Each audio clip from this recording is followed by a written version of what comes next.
Welcome to the Space Shovel podcast. This is AVIAN's official innovation podcast. Today I have Dan and Jeff with me. Of course, Dan is the Vice President for Strategic Innovation for AVIAN. Not going to get that wrong anymore. And Jeff, why don't you give a little bit of background about what you do for the company and your title? Sure. My name is Jeff Peters. I am working as a senior flight test engineer. I'm currently embedded with Squadron VX1, working on the operational test program for the new Navy version of the V-22 Osprey. Very cool. Yeah. My background is I have a degree in aerospace engineering, and I've worked on a couple different test projects here at Pax River. Before that, I worked 15 years in manned space flight, the vast majority of that at the Johnson Space Center with NASA. Cool. Where'd you go to school? Went to school at Miami University, Oxford, Ohio. Excellent. Yeah, so we were talking a little bit before this that your background also aerospace and went Yeah. to Michigan, Yes. as we've mentioned in a podcast before. The one point, Jeff, in your spiel, of course, you worked for NASA in the past, which is very exciting. And that kind of goes right into the topic for today, which is I'm titling Deconstructing the Perseverance Rover. So we're looking at the rover, looking at all the technology that's on there and seeing how we can spin that into cool new ways. Before we jump into the topic, though, Dan, the internet kind of loves you, and it's kind of interesting. Everything, Send money. all the posts that we make with you in it seem to get a lot of views. So that's funny. Yeah, very, very interesting. Shocking for an old guy to be popular on the internet. So let's now just jump into this topic, the Perseverance Rover. Dan, why don't we start with your idea with the camera and the parachute and Yeah, the all of that? the whole genesis of this topic with the rover, when it was first landing and it was on TV, it struck me that somebody at NASA was smart enough, wise enough, and I'll say cool enough that they said, hey, why don't we put a camera in the parachute so we can take a selfie of ourselves landing on Mars?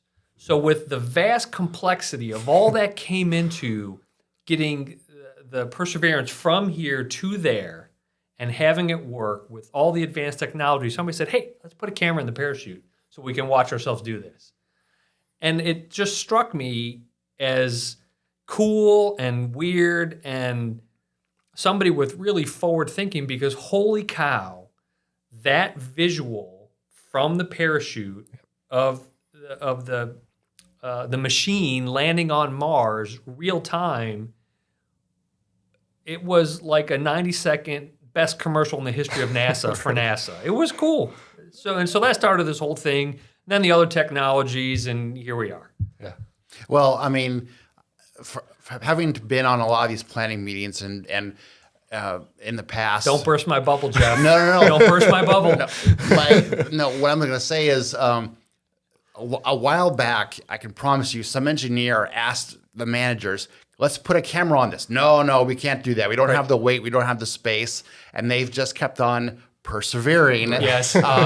Until somebody said, all right, we'll put a camera on there. Right. We're going to put, this rover has 30 some odd different kinds of cameras on it. We'll put one on this. We'll get the selfie shot you've been asking for 10 years. Right. So, I think this has been out there. Yeah. And now a manager finally said yes. Right. It turns out the engineers were right all along that the coolness factor outweighs it probably would have been 3 or 4 or 5 pounds then. Now it's probably measured in ounces for a camera. Right. So that certainly helps in power and space. And so it makes it a lot easier. But yeah, it was cool. So then I got to thinking, well, where else are we going to see selfie cameras come into play? And one thing that came to my mind is in cars. We have now almost all new cars have a backup camera. Why don't we have a camera like in the front license plate bracket? Mm-hmm. Some people have a camera like a dash cam or a camera behind the rear view mirror.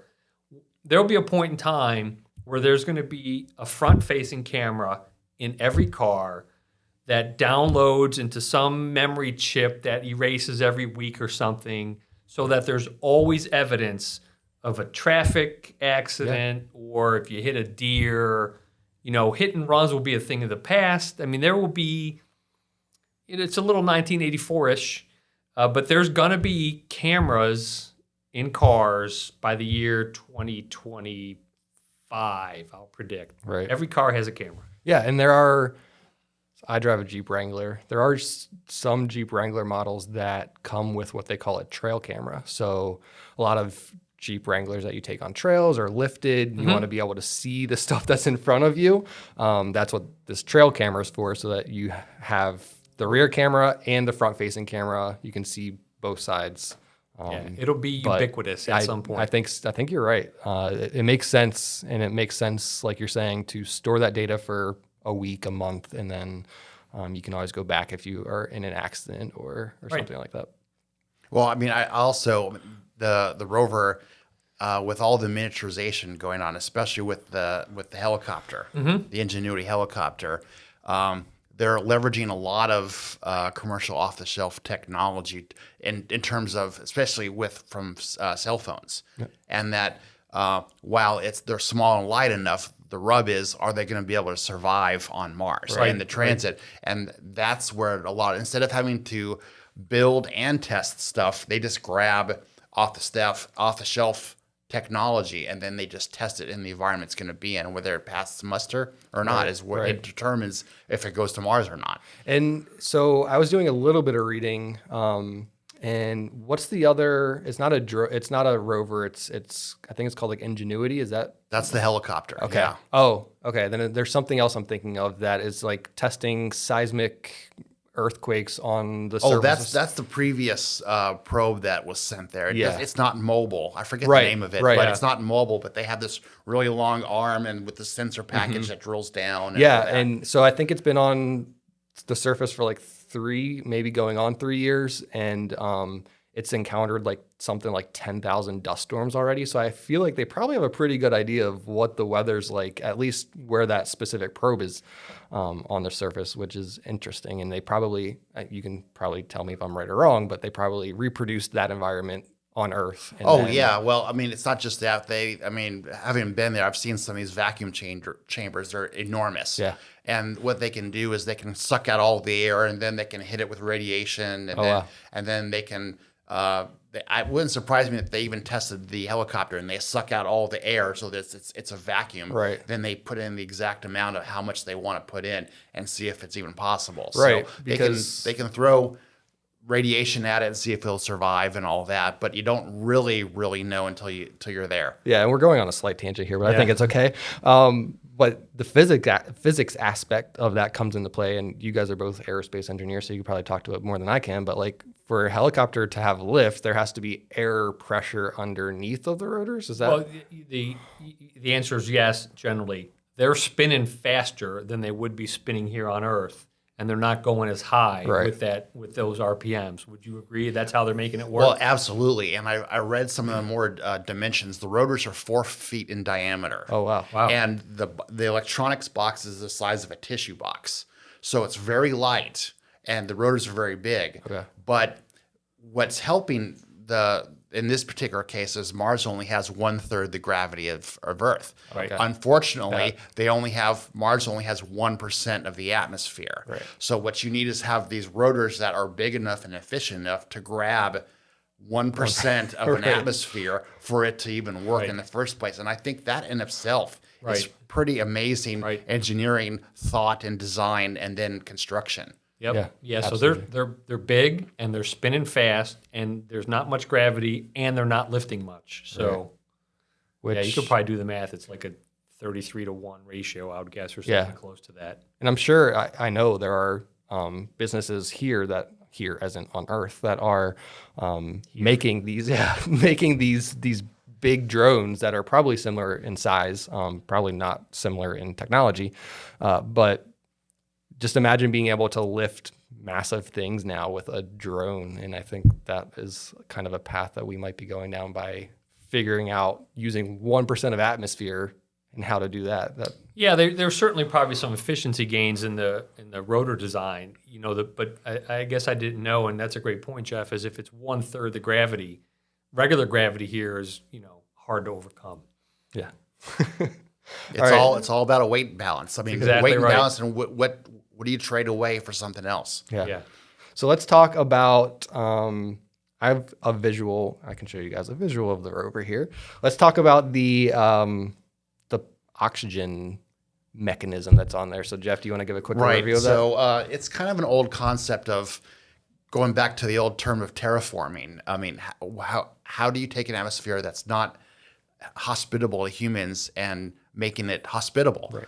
And people have been talking about it for years, but that's one of the, I think the one other than the helicopter is one of the coolest things it's not getting a lot of press, but how do you take carbon dioxide and work with it and turn it into oxygen so that it can be used not only for humans, but maybe rocket fuel or something else. And I think it's exciting because it has never been done before. There's a lot of firsts on this particular rover, and that's one of them. Yeah. What movie was that with Arnold Schwarzenegger where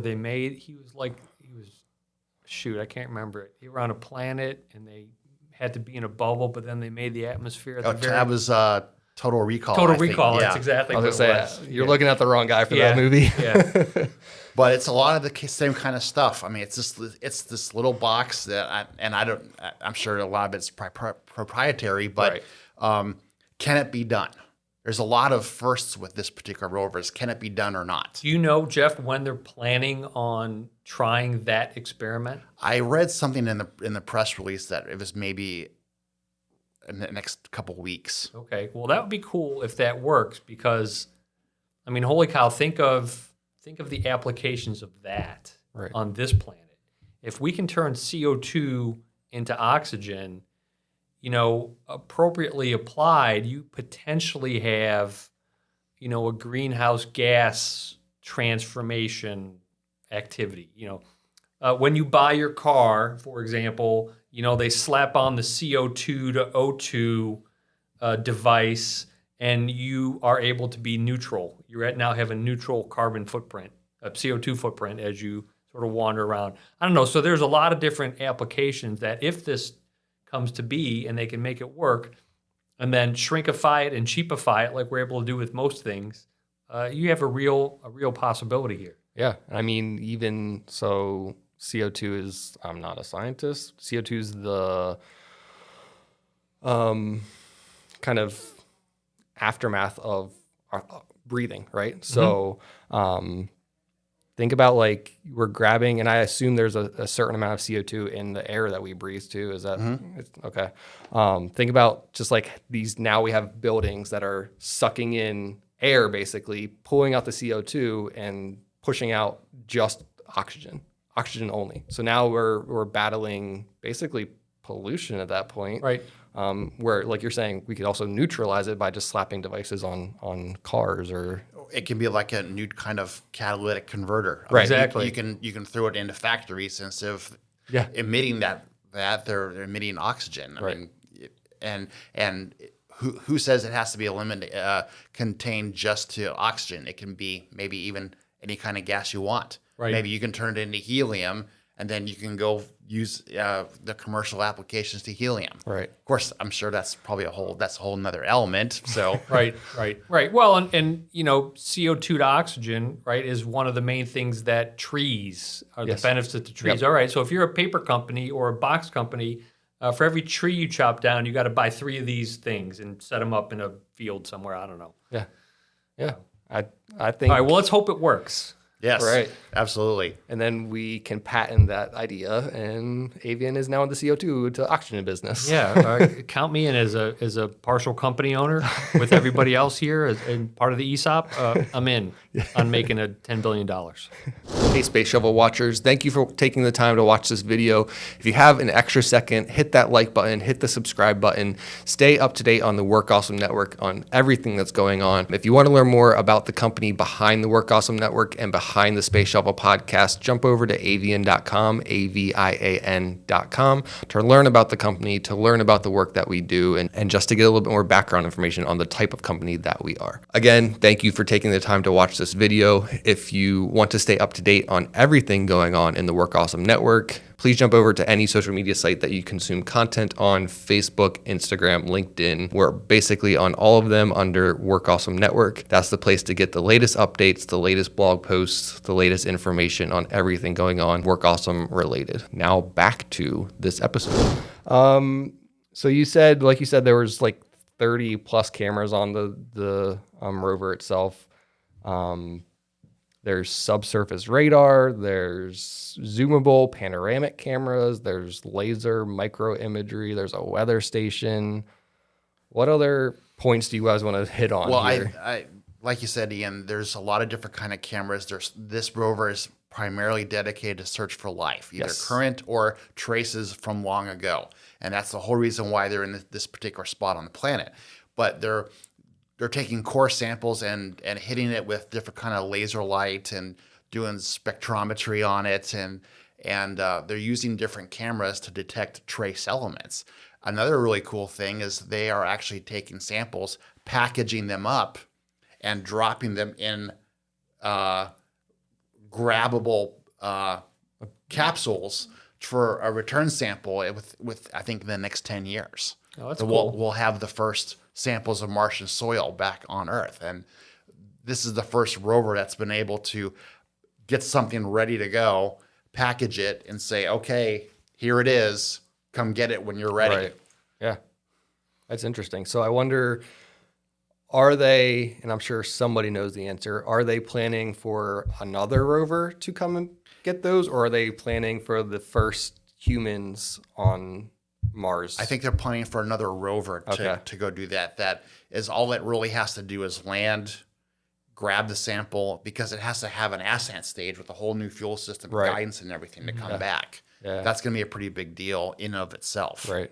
Now, whether if it's one rover to launch one little, a whole bunch of little bitty launchers, or if it's one big thing that collects all of them, I don't know. It could be either way. Yeah, so maybe, I mean, that could be why they're testing the helicopter, right? So they're sending this second rover up there. Like you said, maybe it's these mini, well, not really mini if they're 4 feet diameter, but helicopters that are going, grabbing all the Gather them all samples, coming back to the home base, and then up they go.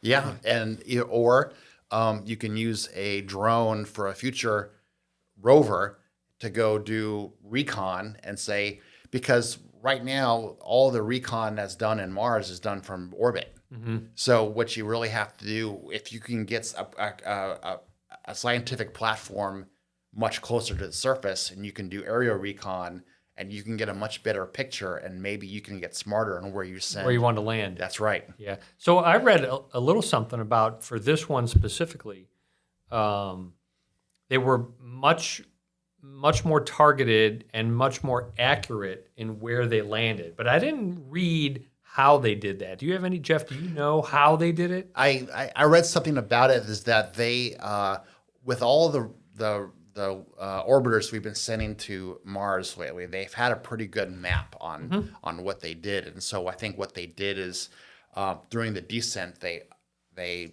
downloaded this database into the lander, and then it kind of did like active sensing of the landing site. And then if it detected boulders or cliffs, it was given the autonomy to go ahead and adjust the landing site so where it's safer but still close by. Gotcha. All right. And do that actively. So active, like thrust vectoring stuff. Okay. Well, that's kind of cool. Yeah. Now I'm thinking, and again, everything goes back to that LiDAR conversation. Will there be a point where we put a LiDAR sensor? Is there a LiDAR sensor on the current rover? I Probably bet there is. You think I bet so? there is. Where we're mapping, getting 3D maps of the surface of Mars? I bet they did that as they were coming in. I'll bet $1. If we can find out, I have $1 bet that there's a LiDAR on the rover. I probably owe you $1 now. There's also an X-ray spectrometer, ultraviolet spectrometer. That's probably all tied, would you say, Jeff, tied to the main mission of life or Yes. traces of life? Yes. Yeah. I think what makes another one in that probably you're not seeing there is that this rover's nuclear powered. It's not solar. Interesting. So all the previous ones, I think with the exception of maybe one before it, they were all solar powered. So they're all have these solar panels, and if they get covered by dust, then and the batteries drain, then that's it. And the solar panels only last for certain long.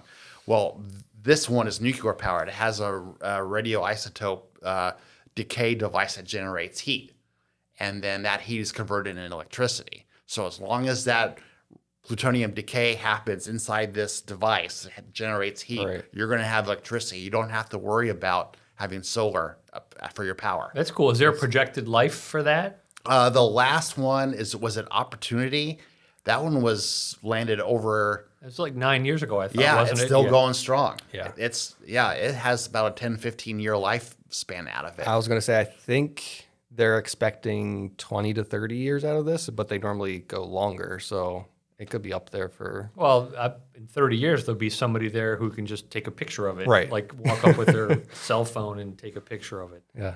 Well, that's neat. Yeah. And then, I mean, I think this conversation has been great already, but let's wrap up with that movie reference we were talking about before we recorded, the Martian movie, which you guys reminded me of. You were saying they got a lot of stuff right. Yeah, well, and that scene, so Matt Damon's trying to drive around and he's freezing, right? Right. He grabs this thing that, makes it into a sauna. That's exactly what this thing is using. It's a version of that. And The Martian is probably my favorite because I'm kind of like a space movie snob. Yeah. Because I can tell you which ones are really good and accurate and which ones are grossly inaccurate Right. and laughable. How about Star Wars? Never mind. That's a whole I'm messing with Ooh, you. the internet might not like you after that, Dan. Well, I'm not going to say which ones I love, which ones I hate, but the ones that I love, The Martian's right up there. It has a lot right. It takes very few liberties. You can really almost do a lot of these things that is in that movie now. It just takes time and budget really Right. to get it done. And the hardest part really is not being on Mars or not launching it into orbit. The hard part is the transit in between Earth and Mars, getting there. That's the hard part. Yeah. And I think it's all solvable. And there are lots of companies out there that can not only manufacture things, but put in the brain power to figure all these questions out. Yeah. So Jeff, do you think is there a speed and acceleration limit? Like, could we shrink the time it takes to get there by going faster, or is there a limit to that where we don't have the technology or the ability to go faster? Well, the problem is the faster you go, the longer it takes you to get that fast, and more importantly, the longer it takes to slow down. Right. Because you can't go from warp speed to nothing, Right, Just right. like you can in the movies. You gotta decelerate. You ever watch the movie The Expanse at Yes. all? You know how they spent half the time decelerating. Right. It's the same kind of thing. That's one of the things I love about The Expanse is they get a lot of the human physical aspects right about it. But going back to The Martian, you're accelerating the whole way there, but there's Right. also a deceleration, and you also have to wait when the planets are closer together. Correct. So Right. you can launch whenever you want, but how much are you gonna spend 8 months getting there, or are you gonna spend a year and a half getting there? Right, which makes sense. One of the other things I read was about the time lag between the signals getting from the rover to us, is that it was 10 minutes for the signal to get here, but it took them 7 minutes to bring back your deceleration, to decelerate from 12,000 miles to essentially zero, 12,000 miles per hour to zero.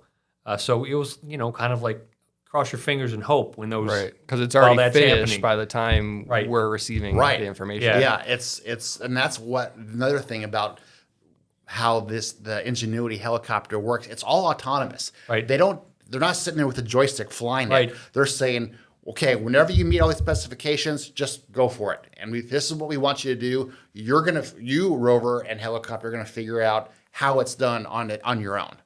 We just want this end goal. Right. You figure it out how it's And then done. when you're done, send us the signal how it went. Yeah, that's exactly what happened. And Yeah. we're kind of doing that a little bit now with some of the drone stuff that we're doing here. Not necessarily you have a crew flying a drone, but a lot of the autonomous vehicles some of them that we're testing now in the military are experimenting a little bit with that. Right. Yeah, good.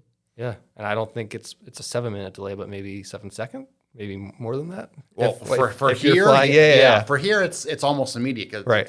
If your communications links are good. Yeah. But the helicopter's communicating back to the rover, which is going back to one of the relay satellites around Mars, and then going back to Earth. So there's always a delay. Yeah. So Yeah. and that's why they always say the 7 minutes of terror that Yes. Yeah. NASA's marketing. Yep. Because all they can do is wait, and the 7 minutes of terror is already done by the time we get Right. all that back. So it's either dead or success. I mean, the selfie that was sent could have been like this smoking ball of twisted Right. metal, which would have been bad. And that's another thing. Can you speed communications up?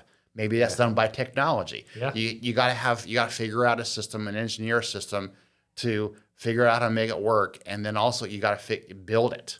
So that's a whole nother thing that can be spun off right there is speeding up communications. Do you do that? Do you do LiDAR communications? Do you do microwave? Right, which are faster. Yeah. Interesting. Yeah. How do you develop a technology that is faster and more reliable than just good old-fashioned radio waves? Right. I'd be interested how they test that. I mean, obviously there's a process, but how they test that much of a delay in communications on Earth. Like, what do they do to make it so that we're communicating in this building, and then by the time it gets to the building next door, it takes 7 minutes? Oh, they can just delay it. That's not a problem. That's easy. Just put it in the holding box. Yeah. Okay. Interesting. Well, you guys obviously know a lot more about this than I do. I think this is a good place to wrap up. We're almost at 30 minutes. Jeff, Dan, thank you both for this very interesting conversation about the Mars rover. I think we should probably do more on space because it's an endless topic, just like the endless space that it is. So again, Dan, Jeff, thank you. Jeff, thanks for joining us today. I appreciate it. Thanks for the invite. See everybody next time.